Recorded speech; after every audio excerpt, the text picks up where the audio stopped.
Bom dia, pessoal. Espero que vocês tenham tido umas boas férias e nós estamos retornando aqui às atividades de sistemas de comunicação.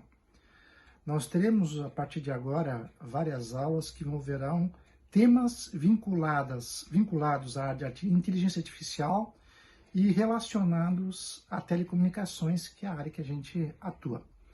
Para aquecer as baterias, eu recomendo que vocês, dentro do possível, vejam através das plataformas de streaming ou no YouTube, enfim, em algum canal, alguns desses DVDs que são filmes interessantíssimos que não abordam necessariamente a área de inteligência artificial, mas tem alguns temas durante o filme muito legais vinculados à área. O primeiro deles é 2001, Uma Odisseia no Espaço. Eu depois vou falar um pouco mais sobre esse filme nas próximas aulas.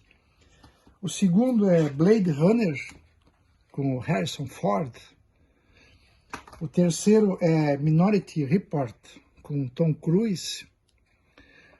O quarto é Matrix, o primeiro deles. O seguinte é Mad Max também, que é a primeira versão, a mais clássica. E por fim, O Exterminador do Futuro. Todos são filmes clássicos, né? Que são filmes que têm temas vinculados a essa área. E por que essa área é importante, tem relação com telecomunicações? Imagine a seguinte situação. Vocês estão lá no laboratório 11, pegam o celular de vocês, saem na porta e vão em direção ao almoxarifado eletrônica. Vocês vão caminhar alguns metros, mas nessa caminhada, se vocês estiverem vendo um videozinho pelo WhatsApp ou coisa assim, que algum amigo ou amiga de vocês enviou, vocês vão passar por mais de um roteador. Tem um roteador do lado do curso e tem roteadores do outro lado. E nessa transição de roteadores, existe uma coisa que acontece chamada modulação adaptativa. O que é isso? O sistema busca automaticamente a melhor condição de transmissão.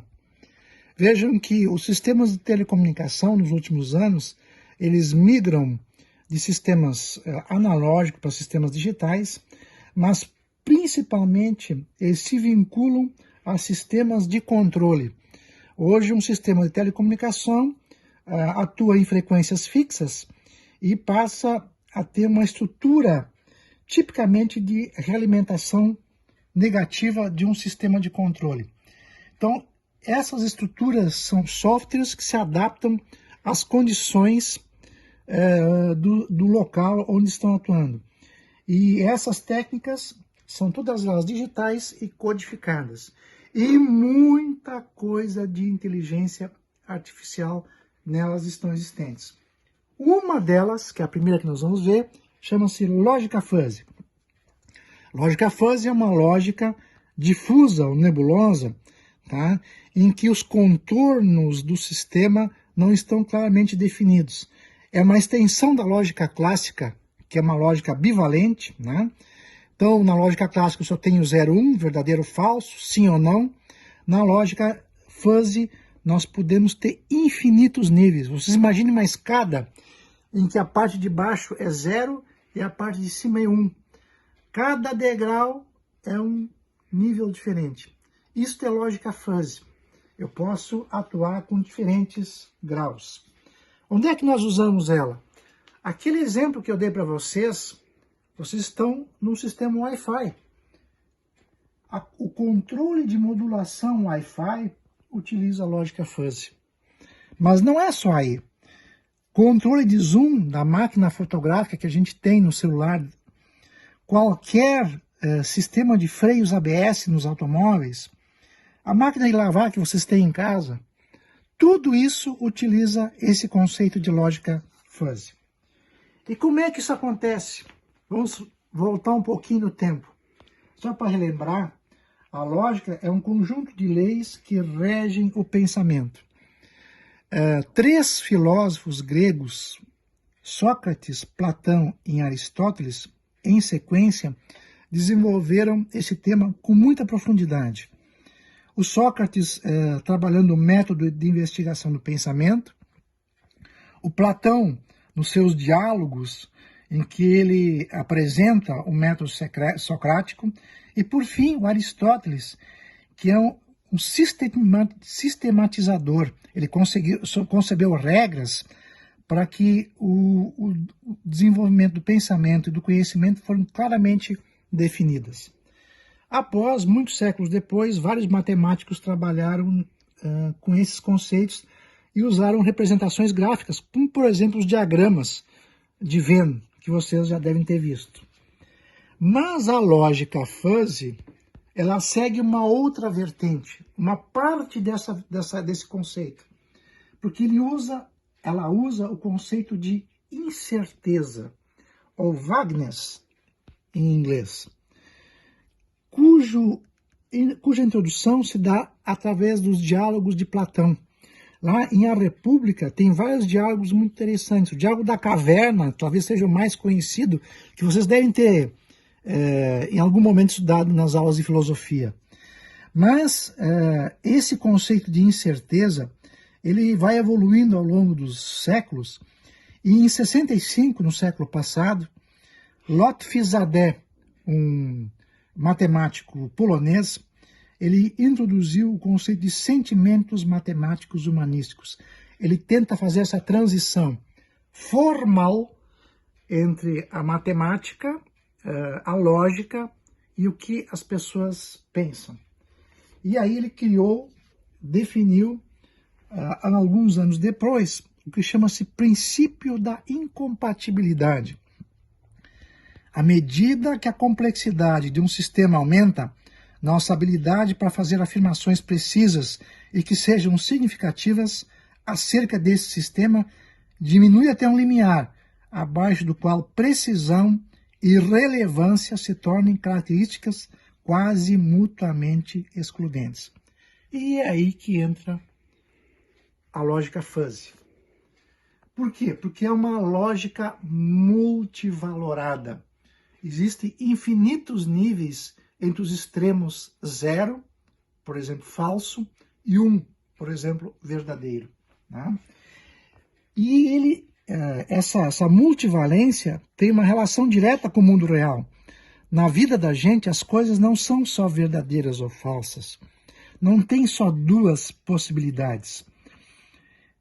Este intervalo de veracidade, vejam, não são mais 0 ou 1, mas é um intervalo, chama-se grau de pertinência. O quanto que determinado nível pertence ou não àquele conceito. Né? E isso tem uma relação direta com os conjuntos fuzzies. A teoria de conjuntos que os diagramas de Venn lá estabelecem, né? Tá? Também são extrapolados para conjuntos fuzzy, ou fuzzy sets. Um elemento pode ser membro apenas parcial de um conjunto. E aí entra o conceito de possibilidade. O elemento pode ser ou não pode pertencer a esse conjunto. Então vejam, há uma diferença entre possibilidade e probabilidade. Não confundam. Possibilidade é incerteza. Probabilidade é a chance de participar de um conjunto. Então, a possibilidade é um grau de pertinência de estar neste intervalo. É diferente de possibilidade. São dois conceitos diversos, tá? Certo? E aí a teoria de conjuntos utiliza as mesmas funções que vocês viram em muitos itens, né, da álgebra booleana. Por exemplo, a união de grupos fuzzy, né, ela é definida pelo maior valor de pertinência de um conjunto de elementos, né, que pertencem a esse conjunto. É muito similar à função ou OR que nós vemos na eletrônica digital. Então, a união se dá pela pertinência máxima de um conjunto de elementos. A intersecção, ela ocorre pelo menor valor, e ela é similar à função e, à função AND. Então, eu tenho o mínimo valor de um conjunto de elementos. E a função complemento, ela se dá através daqueles elementos que não pertencem ao conjunto. Ou, no nosso caso, da lógica digital, o não, né? A negação, o not. Então, a pertinência do complemento é 1 menos os valores de elementos que pertencem ao conjunto. Esse conjunto de informações, vocês têm lá naquela apresentação que eu vou disponibilizar no Google Drive. Para ajudar vocês, eu vou apresentar um livro de um autor, acho que vocês ouviram falar, chama-se Léo Weber, e do Pedro Klein. É bem interessante, esse livro também está no Google Drive, e ele apresenta todos esses conceitos que eu havia me referido aqui nesse momento.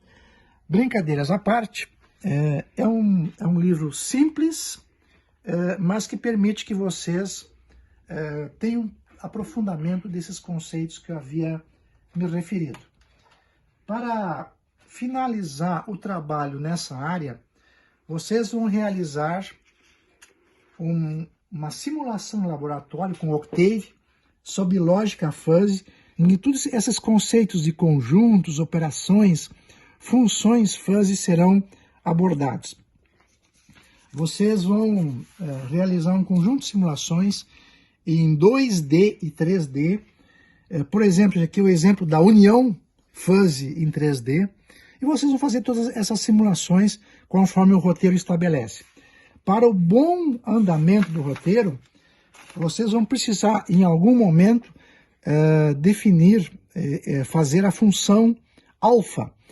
Então, vocês têm que trabalhar essa função no editor do Octave, criando a função alpha.m, e, além disso, vocês têm que salvar essa função alfa num diretório chamado work, que esse diretório normalmente não existe lá no Octave. Então, vocês têm que criar esse diretório work, e lá vocês salvam essa função que é editada no Octave. E a seguir tem todos os materiais que estão apresentados no roteiro específico. Tá bom, pessoal? Espero que vocês tenham um aprendizado muito legal desses fundamentos de lógica fuzzy. Na semana que vem, nós vamos apresentar aplicações de lógica fuzzy, especificamente em sistemas de controle. Tchau e até a próxima!